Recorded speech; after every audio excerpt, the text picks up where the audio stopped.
আর আমার এই বাংলাদেশেও যদি আমার গুণ আমার দ্বারা নির্যাতিত হয়, তাহলে তারা আশ্রয় পাবে কোথায়? আসুন আমরা আশ্রয়স্থল হই। যেমন করে বাংলাদেশের ঐতিহাসিক সেই মহা সমাবেশের দিনে একজন নারী লক্ষ মানুষের মাঝ দিয়ে হেঁটে গেছেন, নিরাপত্তার অভাব বোধ করেননি। আমরা সেদিন প্র্যাকটিসিং মুসলিমের সেই পরিচয় তুলে ধরেছিলাম।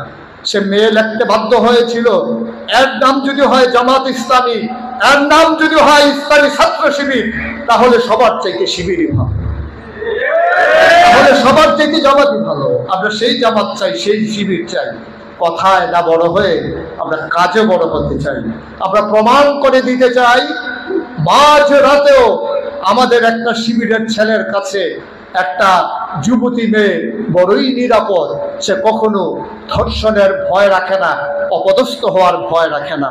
আমরা প্রমাণ করে দিতে চাই মিছিলের মাঝ দিয়ে হেঁটে যাবে আমার মেয়ে, সে কখনো নিরাপত্তার অভাব বোধ করবে না। আজকে স্বাগত জানাই কুমিল্লা ভিক্টোরিয়া কলেজে যারা নতুন হিসেবে পদার্পণ করেছেন। যেমন করে কবি নজরুল বলেছিলেন, তোরা সব জয়ধ্বনি কর, তোরা সব জয়ধ্বনি কর, ওই নতুনের কেতনুলে কাল বসিখির ঝড়, তোরা সব জয়ধ্বনি কর।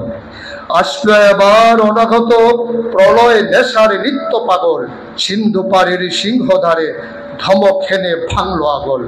মৃত্যু গহন অন্ধকূপে মহাকালের চণ্ডরূপে ধূপ্রধূপে বজ্র শিখার মশাল জেলে আসছে ভয়ঙ্কর।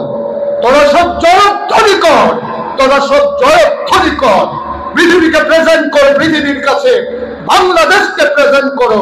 শিবিরের ছায়া তলে ঐক্যবদ্ধ হও পতাকা তলে, জাগিয়ে দিয়ে চারিদিকে জানিয়ে দাও আমরা ছিলাম, আমরা আছি, আমরাই থাকবো ইনশাআল্লাহ।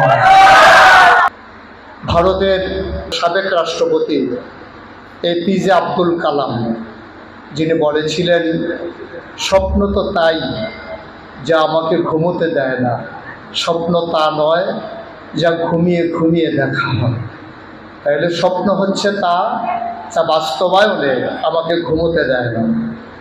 আমি সেই সমস্ত প্রজন্মের সামনে কথা বলছি যারা বাংলাদেশকে মাথা উঁচু করে দাঁড় করানোর জন্যে নিজেদের লালিত স্বপ্নকে সারিত করার পাশাপাশি যারা অন্যায়ের বিরুদ্ধে টান টান করে বুক পেতে দিয়ে জালেমের বুলেট নিতে সাহসিকতার সাথে তারা দৃষ্টান্ত নজির স্থাপন করে।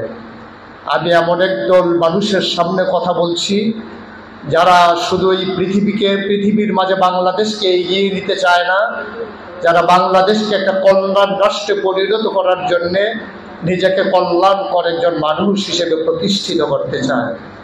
আজকে আকাশে যখন মেঘের ঘনঘটা, বাইরে যখন বৃষ্টির রিমঝিম বরিশন ধারা, স্বাভাবিকভাবেই হলের জানালা ঘেঁষে বসে বসে বৃষ্টিতে কাক ভেজা দেখতে যেমন পছন্দের, যেমন করে আরাম করে পাতলা কাঁথা মুড়ি দিয়ে ঘুমানোর দিন, সেই সময়ও যারা আজকে হলরুমকে সুসজ্জিত করেছেন, যারা সার্থক করেছেন আয়োজনকে, যারা এই সুন্দর আয়োজনে এক একটা, যদি এই সার্থক আয়োজনকে বাগান বলি, আর আপনারা এক একটা ফুটন্ত কলি থেকে ফুল হয়ে ফুটেছেন, ফোটাতে চেয়েছেন, যাদের এই আজকের আয়োজনে উপস্থিতি, সম্মানিত উপস্থিতি, আমরা ভুলে গেছি নিজের পরিচয়, আমরা ভুলে গেছি আমাদের নিজেদের ঠিকানা।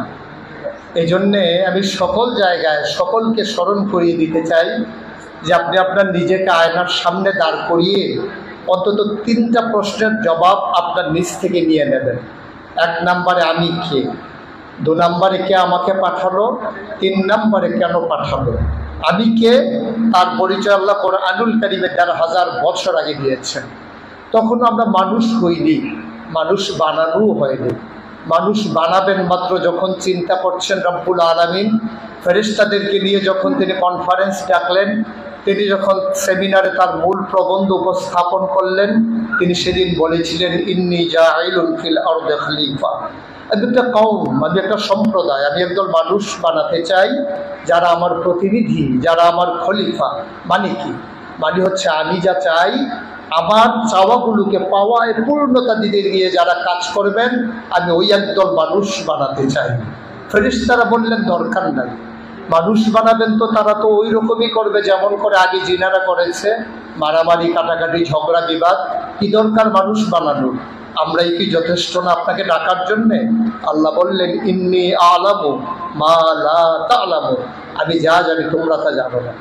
আজকে নিশ্চয়ই আল্লাহ তাবারক ওয়া তাআলা এই বৃষ্টিস্নাত দিনে আজকে ইশারা করে ফেরেশতাদেরকে দেখাচ্ছেন, ওই হল রুমের দিকে তাকিয়ে দেখো, যে মানুষ বানাতে না করেছিলে তার ফিতনা ফাসাদ সৃষ্টি করবে বলে আজকে হল রুমে তাকিয়ে দেখো একদল মর্দে মুজাহিদ মানুষ যারা এখনো চেতনালব্ধ, যারা এখনো সাজানো যায়।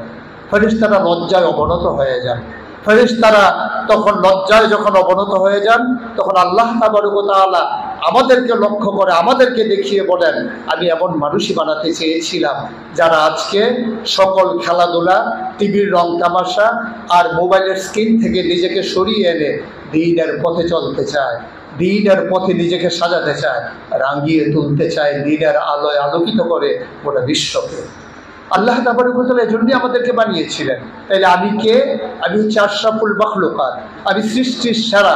ফেরেশতাদের বাধা সত্ত্বেও যিনি আমাদেরকে তৈরি করেছিলেন উসওয়াতুন হাসানা, আইডল, আইকন, মানুষের মডেল হিসাবে। কিন্তু বড়ই পরিতাপের বিষয়, একবিংশ শতাব্দীর সূচনা লগ্নে গোটা বিশ্ব যখন কম্পিউটারাইজড, গোটা বিশ্বকে যখন বলা হচ্ছে গ্লোবাল ভিলেজ, আজকে কুমিল্লা প্রান্তে থেকে হ্যালো বললে যখন আমেরিকাতে শোনা যায়, শুধু দেখা যায় না, শোনা যায় না, দেখাও যায়। সেই জমানায় এসেও আমরা দেখি কোনো কৃষক তার গরুকে পিটিয়ে মারে না, আমরা দেখি কোনো ছোট্ট ছেলে তার শখের কুকুরটাকে পিটিয়ে মারে না। কিন্তু আমরা দেখি এই একবিংশ শতাব্দীর সূচনা লগ্নে ওরা বিশ্বকে যখন বলা হচ্ছে চরম উন্নতির চরম শিখরে আরোহণ করেছে, আমরা দেখেছি খোঁজ রাজধানীতে রাজপথে আমার মানুষ মানুষকে পিটিয়ে হত্যা করেছে। আমরা দেখেছি, আমরা যখন সভ্যতার ধারক বাহক শিখেছি তখন আমরা অসুস্থের সর্বনিম্ন পর্যায়ে আমরা অবস্থান করছি। আমরা দেখেছি ক্ষমতার মসনদ আঁকড়ে থাকার জন্য, নিজেদের স্বার্থ সিদ্ধি করার জন্য সর্বপ্রথম বুক পেতেছি সেই আবু সাঈদ, আর বুকে বুলেট বিদ্ধ করার পরে পরে ধাপে ধাপে 10 শতক হাজার পরিপূর্ণ করে লাশে লাশে আবার বাংলাদেশকে ভরিয়ে দেওয়া হলো। আবার হাসপাতালগুলোকে আজকে এই অসুস্থ মানুষের দ্বারা ভরপুর করে দেওয়া হলো। আমার মায়ের আহাজারি, আমার ভাইয়ের আহাজারি আজকে আকাশ বাতাস ভারী হতে শুরু করলো। আমার বোন তার সকল কিছু ফেলে রেখে, তার ঘরের আঙ্গিনাকে ফেলে রেখে রাজপথে নামতে বাধ্য হলো।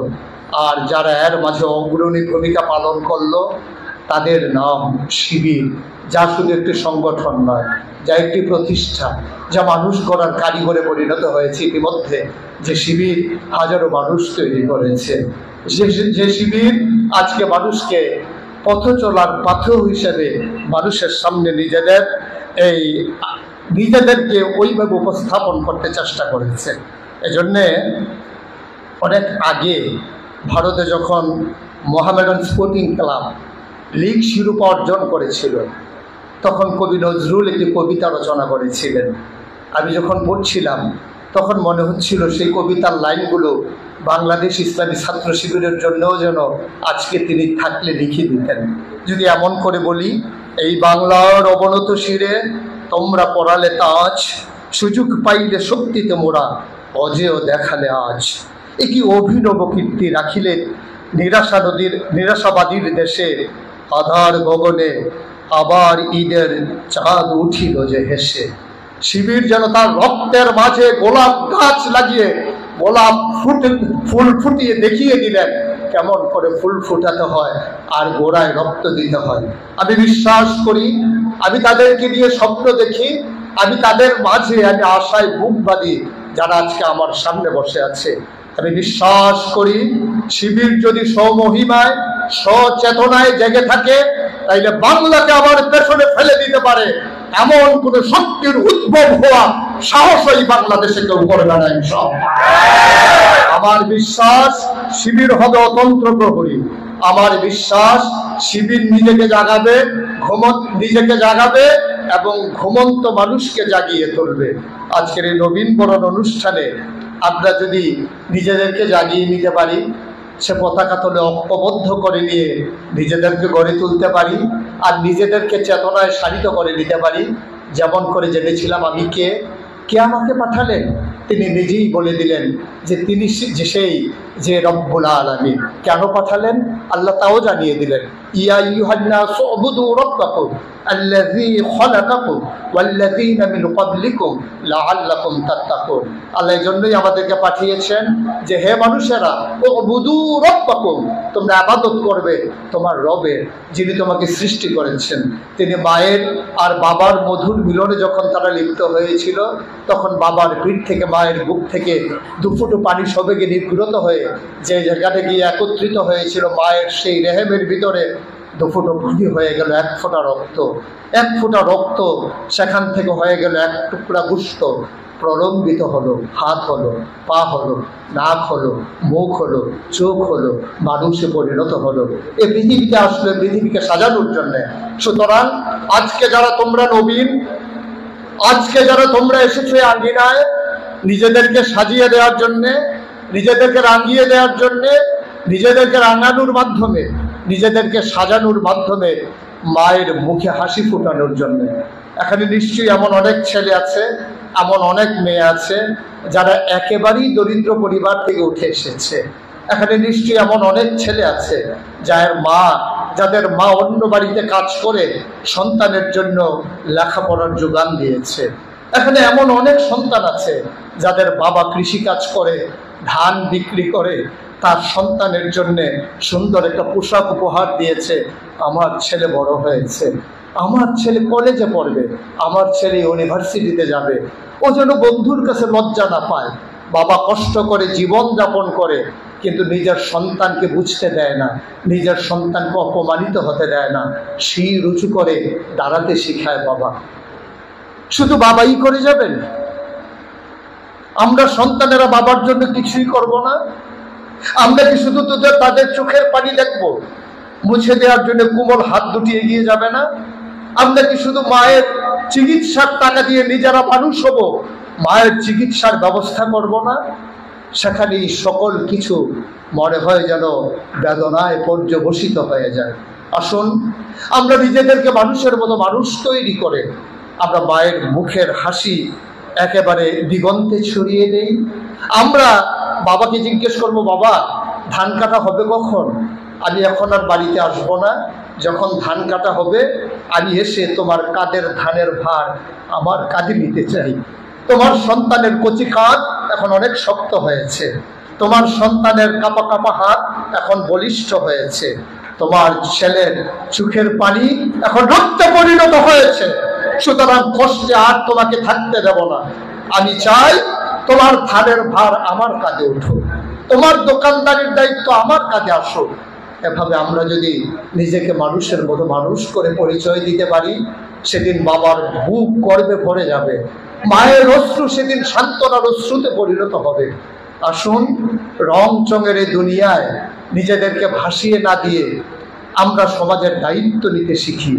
যেমন কবে আল্লামা ইকবাল বলেছিলেন, ইসরাবে রঙ্গ বুকু গুলিস্থা সমঝা হেতু আহায় নাদান কক্ষকু আসিয়ান সমঝা হেতু। আহারে ও মুসলিম সমাজ, ও তরুণেরা, তোমরা রংচং দেখে মনে করো এটা বোধহয় ফুল বাগিচা, আর দুধু মরুভূমির মাঝে সূর্যের তির্যক আলো যখন পড়ে মনে হয় যেন পানির ফোয়ারা। মনে রাখবা, রংচং ফুল বাগিচা নয়, আর মরিচিকা পানির ফোয়ারা নয়। সুতরাং আমরা জেগে উঠি, আমাদের সামনে যিনি আইডল, আমাদের সামনে যিনি উসওয়াতুন হাসানা, যিনি আমাদের জন্য মডেল, তিনি সেই নবী মুহাম্মদ রাসূলুল্লাহ সাল্লাল্লাহু আলাইহি ওয়াসাল্লাম। আমরা তার আদর্শ উজ্জীবিত হই, তার আনিত বিধানকে সমাজের রন্ধ্রে রন্ধ্রে আমরা পৌঁছে দিই। আমরা তৃণমূল পর্যায় থেকে শুরু করে শুধু রাষ্ট্রের সর্বোচ্চ পর্যায় পর্যন্ত নয়, আমরা গোটা বিশ্বের ইন্টারন্যাশনাল রিলেশন যেখানে হবে সেখান পর্যন্ত আমরা দ্বীনের কথাগুলো তুলে ধরি, নিজেদেরকে মডেল হিসেবে উপস্থাপন করি। আমরা বাংলাদেশের যারা, যদিও বলি ৯০ জন মুসলমান।